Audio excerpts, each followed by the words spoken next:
पुराने समय की बात है। एक गांव में दो भाई रहते थे। बड़ा भाई बहुत अमीर था, जबकि छोटा भाई बहुत ही गरीबी में अपना जीवन बिता रहा था। वे दोनों अलग अलग घरों में रहते थे। बड़े भाई के पास ईश्वर का दिया हुआ सब कुछ था, धन दौलत, जमीन जायदाद की कोई कमी नहीं थी, जबकि छोटे भाई के पास धन के नाम पर कुछ भी नहीं था। कई बार तो उसे 2 वक्त की रोटी भी नसीब नहीं होती थी। फिर भी छोटा भाई बहुत दयालु और नेक दिल इंसान था। वह रूखी सूखी खाकर भी ईश्वर का धन्यवाद करता। उसके दिल में किसी भी प्रकार की बड़ी बड़ी इच्छाएं नहीं थीं, लेकिन उसे मन की वह शांति प्राप्त थी जो बड़े बड़े अमीरों को भी दुर्लभ थी। बड़े भाई का नाम शिव मोहन और छोटे भाई का नाम प्रीतम था। प्रीतम न सिर्फ नेक दिल था, बल्कि उसके घर आने वाले हर अतिथि का आदर सत्कार करता था। वह अपनी हैसियत के अनुसार उनका स्वागत करता था। इसके विपरीत शिव मोहन अमीर होते हुए भी बहुत कंजूस था। यदि कोई मेहमान उसके घर आ जाता तो उसके चेहरे का रंग उड़ जाता। उसे अपने गरीब रिश्तेदारों का आना बिल्कुल पसंद नहीं था। उसका मानना था कि लोग उससे मिलने नहीं बल्कि उसकी दौलत के कारण आते हैं। उसे अपने धन पर बहुत घमंड था और वह गरीब लोगों को कुछ नहीं समझता था।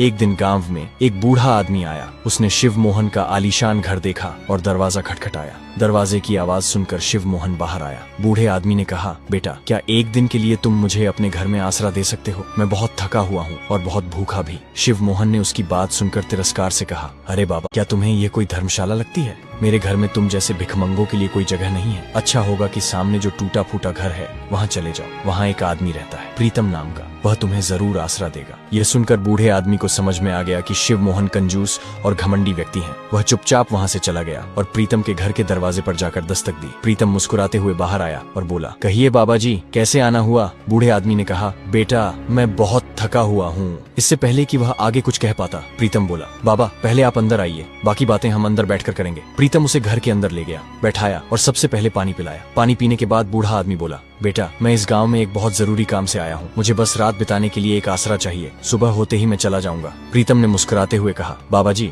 इसे आप अपना ही घर समझिए। आप जब तक चाहें यहाँ रह सकते हैं। ये सुनकर बूढ़ा आदमी बहुत प्रसन्न हुआ। रात को प्रीतम ने उसे भोजन परोसा। भोजन में सिर्फ रोटी, नमक और पानी था। ये देखकर बूढ़ा समझ गया कि प्रीतम के हालात अच्छे नहीं हैं, लेकिन उसका दिल बहुत बड़ा है। उसने वह सादा भोजन खुशी खुशी खाया। खाने के बाद वह प्रीतम से बोला, बेटा, मैं जिस काम के लिए यहाँ आया हूँ, मैं चाहता हूँ कि तुम्हें भी उसमें शामिल कर लूँ, ताकि तुम्हारे हालात भी कुछ बेहतर हो सके। ये सुनकर प्रीतम बोला, बाबा, मैं आपकी बात ठीक से समझा नहीं। आप मुझे किस काम में शामिल करना चाहते हैं? तब उस बूढ़े आदमी ने धीमी आवाज में कहा कि बेटा, आज से 50 साल पहले मैं इसी गाँव में रहता था। उन दिनों मेरे पास धन दौलत की कोई कमी नहीं थी। मेरे पास बहुत सारे सोने के सिक्के और कीमती सामान था। मेरा एक भरा पूरा परिवार था जिसमें मेरी पत्नी और 2 बच्चे थे। एक दिन जब मेरी पत्नी और बच्चे नाव में बैठकर दूसरे गांव जा रहे थे, तो नाव के पलट जाने से मेरी पत्नी और बच्चों की मौत हो गई। क्योंकि मैं उनके साथ नहीं था, इसलिए मैं बच गया। अपने पूरे परिवार के चले जाने के बाद मुझे अत्यंत दुख हुआ। मैं कई दिनों तक अपने घर से बाहर नहीं निकला। मैंने बाहर की दुनिया से नाता तोड़ लिया और यह निर्णय लिया कि अब मुझे अपना शेष जीवन ईश्वर की भक्ति में लगाना चाहिए। ये निश्चय करके मैंने तीर्थ यात्रा पर निकलने का विचार किया। मेरी तीर्थ यात्रा बहुत लंबी होने वाली थी, इसलिए मैंने अपनी सारी धन दौलत को किसी सुरक्षित स्थान पर छुपा देने का निश्चय किया।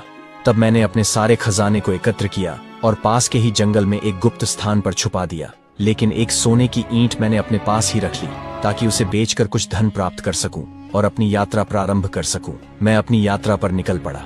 एक दूसरे शहर में पहुंचकर जब मुझे पैसों की आवश्यकता पड़ी, तो मैंने उस सोने की ईंट को बेचने का निश्चय किया। जब मैं वह ईंट लेकर वहां के एक सुनार के पास गया और उसे दिखाई, तो उस सुनार के मन में लालच आ गया। उसने उस ईंट की कीमत देने के बजाय मुझ पर चोरी का झूठा आरोप लगा दिया और मुझे फंसा दिया। वहां के कोतवाल ने मेरी एक न सुनी और मुझे चोरी के झूठे आरोप में जेल में डाल दिया गया। आज मैं कई वर्षों बाद अपनी सजा पूरी करके अपने गांव वापस लौटा हूं और अब मैं अपने उस छिपाए हुए खजाने को निकालना चाहता हूं। इसलिए मैं चाहता हूं कि तुम इस काम में मेरा साथ दो। यदि तुम मेरी सहायता करोगे तो मैं उस खजाने का आधा हिस्सा तुम्हें दे दूंगा। प्रीतम यह सब सुनकर बहुत प्रसन्न हुआ और बूढ़े बाबा की सहायता करने को तैयार हो गया।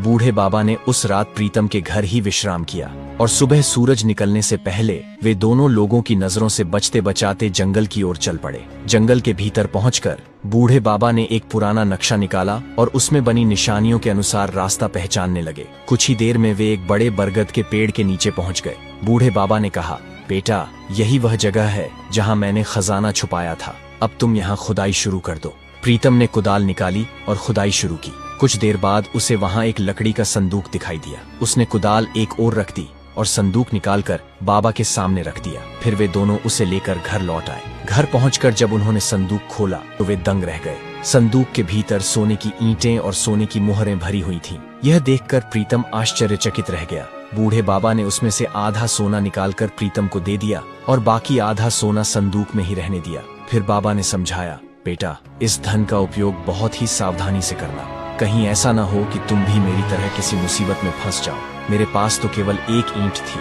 जिसे देखकर सुनार के मन में लालच आ गया था। तुम्हारे पास तो बहुत सारा खजाना है, इसलिए लोगों से बचकर रहना। फिर बाबा ने वह संदूक का खजाना एक बड़े झोले में डाला और कहा, अब यह खजाना मेरे किसी काम का नहीं रहा, मैं इसे गरीबों में बांट दूंगा। इसके अलावा जंगल में एक जगह और भी है जहां पर मेरा बाकी का खजाना रखा हुआ है। ये बात प्रीतम की पत्नी भी छिपकर सुन रही थी। प्रीतम ने बूढ़े बाबा को गांव के बाहर तक छोड़ा और फिर जब वह अपने घर में वापस आया तो उसकी पत्नी फौरन उसके पास आई और खजाने को देखकर वह खुश हो गई। वह कहने लगी कि इस खजाने को बेचकर हम बहुत अमीर हो जाएंगे और फिर अपनी सभी इच्छाओं को पूरा करेंगे। इसके बाद प्रीतम ने थोड़ा थोड़ा करके उस खजाने को बेचना शुरू कर दिया। देखते ही देखते प्रीतम के हालात अब बदलने लगे थे। उसने सबसे पहले अपनी पुरानी झोपड़ी की जगह एक बड़ा आलीशान मकान बनवाया। अब उसके घर में सुख सुविधा के सभी सामान मौजूद थे, लेकिन इतना अमीर हो जाने के बावजूद भी उसके मन में बिल्कुल भी घमंड नहीं आया था। उसके घर में जो भी मेहमान आता वह पहले से ज्यादा बढ़ चढ़कर उनके आवभगत करता। अपने दरवाजे पर आने वाले गरीब और दीन दुखियों की वह धन देकर सहायता करता। अब तो गांव के लोग उसकी पहले से भी ज्यादा इज्जत करने लगे थे। अमीर होने की खबर जब उसके बड़े भाई शिव मोहन को मिली तो वह अपनी पत्नी को साथ लेकर छोटे भाई प्रीतम के घर पहुंच गया और बड़ी हैरानी से उसका आलीशान मकान देखने लगा। उसने फिर प्रीतम से बोला, छोटे भाई, तुम इतना अमीर कैसे हो गए? लेकिन प्रीतम ने भी इस बारे में उसे कुछ नहीं बताया और बस इतना ही कहा कि ये सब तो भगवान की कृपा है। प्रीतम और शिव मोहन की पत्नियां एक दूसरे से बहुत ही जलती थीं और फिर शिव मोहन की पत्नी प्रीतम की पत्नी से जलकर कहने लगी कि तुम लोग जितना भी अमीर हो जाओ लेकिन हमारी बराबरी कभी नहीं कर पाओगे। यह सुनकर प्रीतम की पत्नी को गुस्सा आ गया और उसके मुंह से यह बात निकल गई कि हमारे पास तो और भी खजाना है जिसे जंगल से निकालकर हम तुमसे भी ज्यादा अमीर हो जाएंगे। शिव मोहन की पत्नी, जो कि बहुत ही धूर्त महिला थी, उसे यह बात दिमाग में घर कर गई। अपना जवाब न मिलने पर शिव मोहन अपनी पत्नी के साथ वहां से चल दिया। घर पर पहुंचते ही शिव मोहन की पत्नी अपने पति शिव मोहन से कहने लगी कि तुम्हारा भाई जंगल से कोई खजाना निकाल कर लाया है जिससे वह इतना अमीर हुआ है। उसकी पत्नी मुझे बता रही थी कि जंगल में अभी और भी खजाना है जिसे निकालकर वह हमसे भी ज्यादा अमीर हो जाएंगे। मैं नहीं चाहती कि इस गांव में कोई हमसे भी ज्यादा अमीर हो। आप किसी भी तरीके से जंगल में दबे हुए उस खजाने को ढूंढने की कोशिश कीजिए ताकि मैं आपके भाई प्रीतम की पत्नी को मुंह तोड़ जवाब दे सकूं। शिव मोहन अपनी पत्नी की बात सुनकर हैरान रह गया और बोला, लेकिन जंगल से खजाना ढूंढना इतना आसान काम नहीं है। मुझे तो लगता है कि वह बूढ़े बाबा जिसे हमने घर से निकाला था, अवश्य उसी ने ही प्रीतम को उस खजाने के भेद के बारे में बताया होगा, क्योंकि वह बूढ़ा आदमी इससे पहले कभी भी हमारे गांव में नजर नहीं आया था और उसके यहाँ से जाने के बाद ही प्रीतम इतना धनवान हुआ है। असल बात तो ये थी कि शिव मोहन भी नहीं चाहता था कि उसका भाई उससे भी ज्यादा धनवान हो जाए और तब उसने खजाने की तलाश करने का फैसला किया, जबकि वह खजाना तो उसका था ही नहीं। अब शिव मोहन हर समय अपने भाई प्रीतम की निगरानी करने लगा। कुछ दिनों बाद वही बूढ़ा बाबा एक बार फिर से उस गांव में वापस आया तो शिव मोहन ने उसे गली से गुजरते हुए देख लिया। अब तो शिव मोहन उस बूढ़े आदमी की हर हरकत पर नजर रखने लगा। वह बूढ़ा आदमी सीधा प्रीतम के घर पर गया। जब उसने प्रीतम का इतना बड़ा घर देखा तो वह बहुत खुश हुआ। बूढ़े आदमी ने प्रीतम के दरवाजे पर दस्तक दी। प्रीतम जब बाहर आया तो बूढ़े बाबा को देखकर उसके चेहरे पर मुस्कान आ गई। प्रीतम ने बूढ़े बाबा को अंदर आने के लिए कहा, लेकिन बूढ़े बाबा ने कहा, मैं एक बहुत जरूरी काम से यहाँ आया हूँ, तुम कुछ देर के लिए मेरे साथ चलो, मुझे तुमसे एक बहुत जरूरी बात करनी है। प्रीतम और वह बूढ़ा आदमी दोनों जंगल की तरफ चलने लगे। शिव मोहन उनका पीछा कर रहा था। वह बूढ़ा आदमी प्रीतम से कहने लगा, बेटा, हो सकता है कि अब मैं कुछ दिनों तक इस गांव में ना आ सकूं, इसलिए मैं तुम्हें उस दूसरे खजाने का भेद बताकर जा रहा हूं, जो कि इसी जंगल में एक दूसरी जगह पर दबा हुआ है। मेरे जाने के बाद तुम वह खजाना निकाल लेना और अपने पास सुरक्षित रख लेना। समय आने पर मैं वह खजाना तुमसे ले लूंगा। फिर बूढ़े बाबा ने प्रीतम को जंगल में रखे खजाने वाली जगह दिखा दी। शिव मोहन, जो कि उनका पीछा कर रहा था, यह सब देख रहा था। उसने भी वह सारा रास्ता अपने दिमाग में अच्छे से याद कर लिया कि खजाना कहाँ दबा हुआ है और फिर खुशी खुशी अपने घर वापस आ गया। घर पहुंचकर उसने अपनी पत्नी से कहा कि मुझे खजाने का सारा भेद मालूम हो गया है, अब बहुत जल्दी मैं वह खजाना निकाल लूंगा। यह सुनकर शिव मोहन की पत्नी बहुत खुश हुई और बड़े घमंड से कहने लगी अब इस गांव में हमसे ज्यादा अमीर कोई नहीं हो सकता। घमंडी होने के साथ साथ वह औरत बहुत मूर्ख भी थी। इसी घमंड में वह सीधे प्रीतम के घर की ओर निकली। घर पहुंचकर प्रीतम की पत्नी से कहने लगी, इस गांव में सबसे अमीर तो अब हम ही रहेंगे, क्योंकि मेरे पति को भी जंगल में एक खजाने की जगह मालूम हो गई है, जिसे निकालकर हम लोग एक बार फिर तुम लोगों से आगे निकल जाएंगे। इतना कहकर वह इतराती हुई अपने घर वापस चली गई। शाम के समय जब प्रीतम अपने घर लौटा तो उसकी पत्नी कहने लगी, तुम्हारे बड़े भाई की पत्नी आई थी और कह रही थी कि तुम्हारे भाई को भी जंगल में किसी खजाने की जगह के बारे में पता चल गया है और वह भी खजाना निकालकर हमसे ज्यादा अमीर हो जाएंगे। तब प्रीतम ने कहा, लेकिन उन्हें जंगल में खजाना होने के बारे में कैसे पता चला? तब प्रीतम की पत्नी को अपनी बेवकूफी पर बहुत शर्मिंदगी महसूस हुई और वह प्रीतम से कहने लगी, पिछली बार जब तुम्हारे भाई और भाभी हमारे घर आए थे तो तुम्हारी भाभी ने मुझे नीचा दिखाने की कोशिश की थी। तब मैंने गुस्से में आकर कह दिया था कि हमारे पास तो और भी खजाना है। ये सुनकर प्रीतम चिल्लाते हुए बोला, अरे बेवकूफ औरत, मैंने तुझे पहले ही समझाया था, आम खाओ पेड़ मत गिनो। मतलब तुम खजाने के बारे में किसी से कोई बात मत करना, फिर भी तुम अपने हरकतों से बाज नहीं आई। मुझे लगता है कि मेरे भाई ने मुझे उस बूढ़े बाबा के साथ जंगल जाते हुए देख लिया होगा। इससे पहले कि मेरा भाई उस खजाने को वहां से निकाल ले, मुझे आज रात ही वह खजाना वहां से निकालकर किसी सुरक्षित जगह पर पहुंचा देना होगा। अब तुम इस बात को किसी और से मत कहना।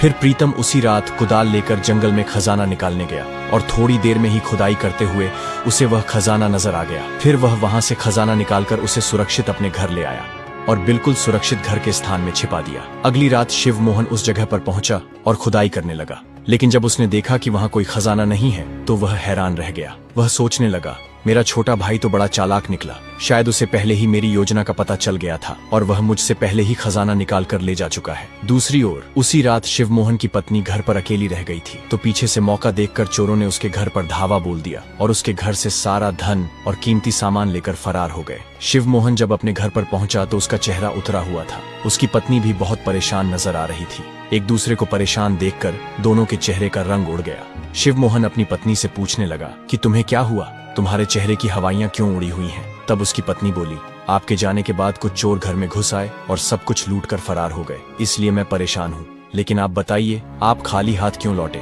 हमारा खजाना कहाँ है? ये सुनकर शिवमोहन ने सिर पकड़ लिया और बोला, खजाना वहाँ नहीं था, लगता है मेरे भाई ने पहले ही वहाँ से निकाल लिया। ज्यादा अमीर बनने के चक्कर में हम लोग बिल्कुल बर्बाद हो गए और ये सब तुम्हारे लालच की वजह से हुआ। तुम्हें उस धन को पाने की चाह थी जो हमारा था ही नहीं। देखो, हम तो अपने ही धन से हाथ धो बैठे। अगर तुम प्रीतम और उसकी पत्नी से ईर्ष्या न करती तो आज हमारी हालत ऐसी न होती। पत्नी ने जवाब दिया, जैसे आपने कुछ नहीं किया हो, आप भी तो उसी खजाने के पीछे थे, जब भी तो आप जंगल गए थे। अब दोनों लालची लोग एक दूसरे को दोष देने लगे। कुछ दिनों बाद जब वह बूढ़े बाबा दोबारा एक बार फिर से प्रीतम के पास वापस आया तो प्रीतम ने उन्हें पूरी घटना बताई और बचा हुआ खजाना उनके सामने रख दिया। बाबा मुस्कुराए और बोले, यह खजाना तुम्हारी ईमानदारी का इनाम है। मैं भला इस उम्र में इतनी दौलत का क्या करूंगा, यह अब तुम्हारा है। प्रीतम भावुक हो गया और बूढ़े बाबा से बोला, मेरा मन चाहता है कि आप अब कहीं न जाएं। मुझे आप में अपने पिता की छवि दिखाई देती है। क्या आप मुझे अपना बेटा मानकर मेरे साथ नहीं रह सकते? बाबा को प्रीतम की बात बहुत अच्छी लगी और वे वहीं प्रीतम के घर में साथ साथ रहने लगे। प्रीतम ने बचा हुआ सारा खजाना गांव के गरीब लोगों में बांट दिया और अपनी पत्नी तथा बाबा के साथ सुखमय जीवन बिताने लगा। तो दोस्तों, यह कहानी हमें बहुत कुछ सिखाती है। सबसे पहली बात यह कि हमें अपने घर आए हुए मेहमान की पूरी इज्जत करनी चाहिए, क्योंकि कहा गया है अतिथि देवो भव। दूसरी बात, दूसरों से ईर्ष्या करना विनाश का कारण बनता है। जलन और घमंड व्यक्ति को पतन की ओर ले जाते हैं। तीसरी बात, धन का अधिक लालच इंसान को कहीं का नहीं छोड़ता। लालची व्यक्ति अधिक धन पाने की लालसा में अपना ही नुकसान कर बैठता है। हमें आशा है कि आपको यह कहानी पसंद आई होगी।